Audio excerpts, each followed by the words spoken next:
تيراميسو كيك إيطالي أصلي كلاسيكي. هنعمل النهاردة كيكة التيراميسو الإيطالية بالطريقة الكلاسيكية الأصلية بتاعتها. هنعملها بالطريقة اللي بتتعمل بيها أصلا واللي بتاكلوها بره. طعمها بالطريقة دي خيال وأحلى من أفخم مكان ممكن تشتروا منه تيراميسو. هنجهز أول حاجة الميكس اللي هنسقي فيه البسكوت. هنحتاج قهوة قوية اسبريسو، لو عندكم بن مطحون، لو عندكم حتى نسكافيه مفيش مشكلة. هنحتاج معلقة كبيرة من القهوة أو البن المطحون لكل كوباية من المية المغلية. أنا هنا استخدمت كوباية ونص تقريبا من المية، فحطيت معلقة ونص كبيرة. هنقلب كده، ودي اللي هنسقي فيها البسكوت، وده الأساس بتاع التيراميسو. انتوا عارفين التيراميسو هو حلويات أو كيكة سكرها هادي جدا وفيها طعم قهوة بطعم القهوة.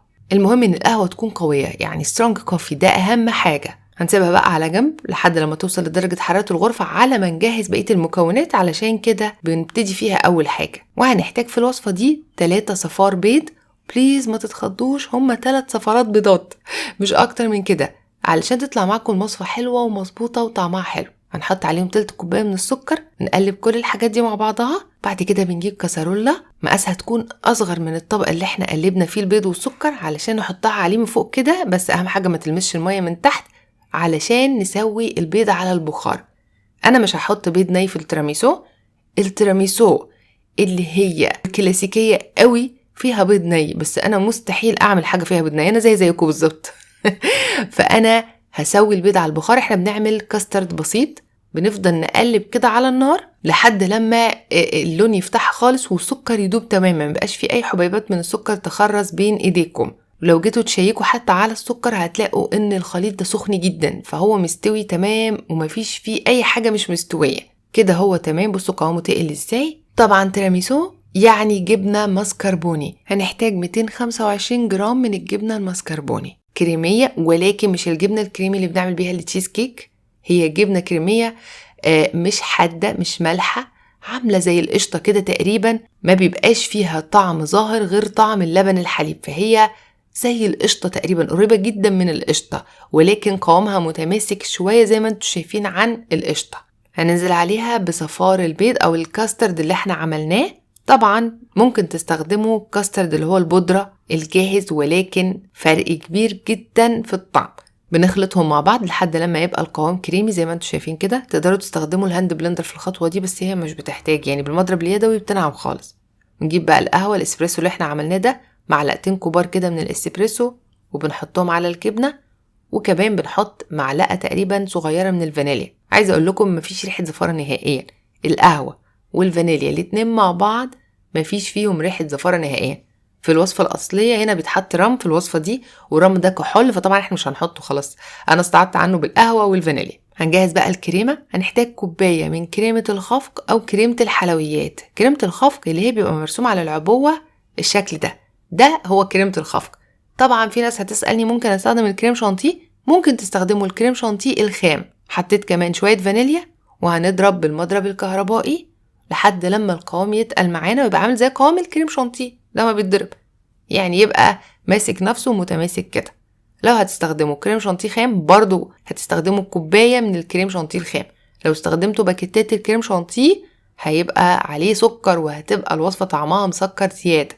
التيراميسو سكره هادي جدا. كل حاجة ليها بدايل، بس الطعم هيتغير تمام. أنا عاملة معاكم الكلاسيكي الأصلي، خليني أعمل معاكم حاجة بالبدايل بعدين. هنحط بقى الكريمة على الجبنة والكاسترد اللي احنا ضربناهم وقلبناهم مع بعض واحدة واحدة كده، وبنقلب بالمضرب اليدوي وبنخفق، وكده اتكون معانا البيز أو الأساس بتاع التيراميسو.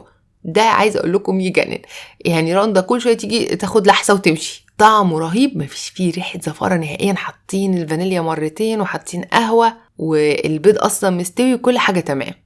بنصفي بقى القهوة. طبعا عملتها معاكم بطريقة بيزك خالص، ما استخدمتش ماكينة اسبريسو ولا أي حاجة، علشان لو أي حد هيعمل الوصفة دي ما يحسش إنها صعبة. فاستخدمت مصفى كده وصفيت علشان البن حتى مبقاش ظاهر قوي، ولو إن هو طعمه حلو جدا، حتى لما بيجي على البسكوت بيبقى حلو قوي.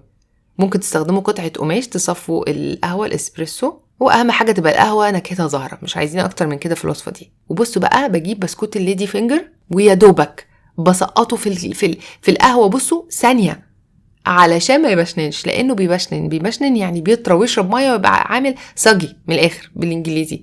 بالعربي بشنن. اوكي، عندكم مصطلح تاني قولوا لي، في مصطلح تاني يقولوا لي لما الحاجه تبقى شاربه سوائل كتير، عشان في ناس بتستغرب من كلمه يبشنن دي. بنحط رق بسكوت ورق من الكريمه، نص كميه الكريمه ورق بسكوت، واخر حاجه النص المتبقي من كميه الكريمه فوق على الوش، وبس كده.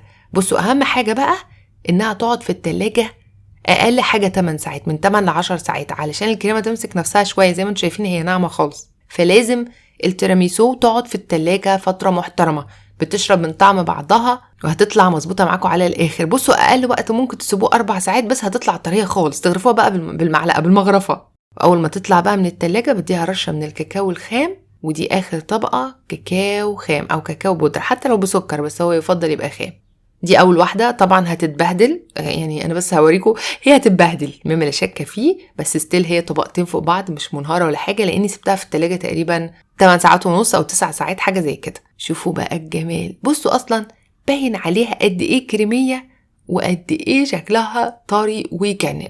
ومش عايزه اقول لكم الطعم خيالي، احلى بكتير من اللي بشتريها من افخم محلات الحلويات. وانا اكلت التيراميسو الاصلي ودي كانت احلى منهم كمان بكتير جدا. طريه، طعم القهوه ظاهر وباين ويجنن، البسكوت ماسك نفسه مش مبشنن على الاخر، مفيش سوائل نازله منها لانه البسكوت مش شارب سوائل كتير، هو اصلا ما بيصدق يشم ريحه سوائل بيشربها على طول. ودي بقى التقديمه الكلاسيكيه، معرفش ايه اللي حلو فيه، بتبهدل الطبق وبتبقى مليانه كاكاو بودره. طبعا رشه الكاكاو البودره اللي على الوش من فوق دي يعني هي فعلا دي اللي ناقصها الوصفه. وبس كده، اتمنى ان الفيديو يكون عجبكم. ما تنسوش تجربوا الوصفه وتقولي رايكم فيها، ونزلوا تطبيقاتكم على الجروب بتاعي على الفيسبوك، واشوفكم ان شاء الله المره الجايه فيديو جديد.